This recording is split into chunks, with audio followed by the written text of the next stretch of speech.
Alright, today we're going to be taking a chlorine residual using our USA Bluebook colorimeter. Most of you have this. Some of you have a different machine, but the same principle will apply. But this is what we're going to be using today. First thing we need is our vial full of our sample water. The first mistake a lot of people make is they do not allow their water to run long enough when they fill their vial. So make sure you let your water run for at least a minute. We want to flush out all that old water and make sure we're getting freshly chlorinated water in order to get a true result. Another mistake a lot of people make is some people have aerated water. So you want your water to be nice and clear, just like this sample is. When you have aerated water, just let it sit.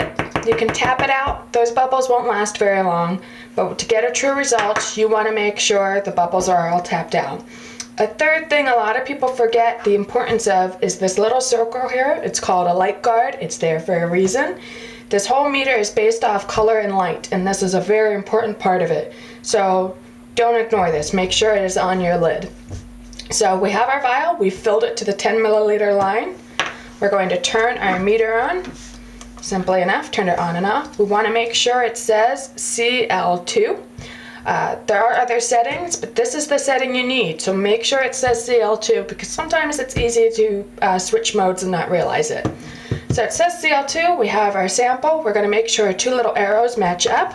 I'm going to put the vial in the well, and I'm going to zero it out. Basically what I'm doing is calibrating the meter to this water sample, creating a control sample, if you will.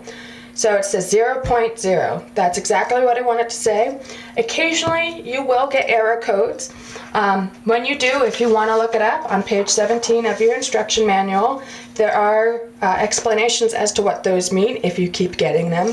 But most of the time, you can just turn the meter on and off and start again, and you'll be fine. So back to having our 0.0, that's exactly what we want. We're going to pull our vial back out, take our lid off. We are now going to take our reagent. It's very important that you have chlorine-free reagents for 10 milliliter samples. So I get my reagent. I like to tap it to get all the powder, the reagent powder, to the bottom. I'm going to open it up and pour it in. The instructions say that once we put our cap back on, we're going to invert it for 20 seconds, and that gives it time to react.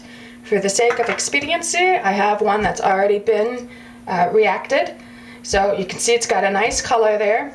I'm going to put it back in, make sure my arrows line up, make sure my light guard is nice and flush, and I'm going to hit the same button again, except this time it's going to test this sample against my previous sample.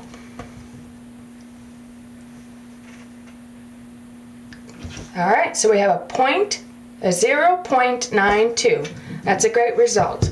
So what we want to do now, we record that. Now occasionally you'll get a result you're not happy with.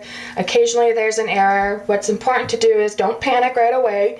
Take another result. Take another test. Empty that out, start again, let your water run a little bit longer, make sure the bubbles are tapped out, try another packet. Occasionally, very rarely, but very occasionally you will get a bad one of these. So try it again. Do it 2 or 3 times. If you're still getting a bad result, give us a call. But now you have, most of you use this sheet, some of you use something a little bit different, but now you have your sheet to record your daily sample. So I got a 0.92. I've already written my time. I've written it in 24-hour format. It's really helpful if you want to write it down that way too. I've taken who took it, which is me. Now I'm going to write my result down. 0.92, make it nice and legible. And that's good because it's above my minimum of 0.40. So that's really great. So that's what we're going to do, record it. One more important thing is, once you're done with this, turn it off. Don't waste the battery. Clear this out and rinse it out because this will stain the vial, and when you let it stain the vial, you get false results. So that's our procedure for taking chlorine residuals. Thank you.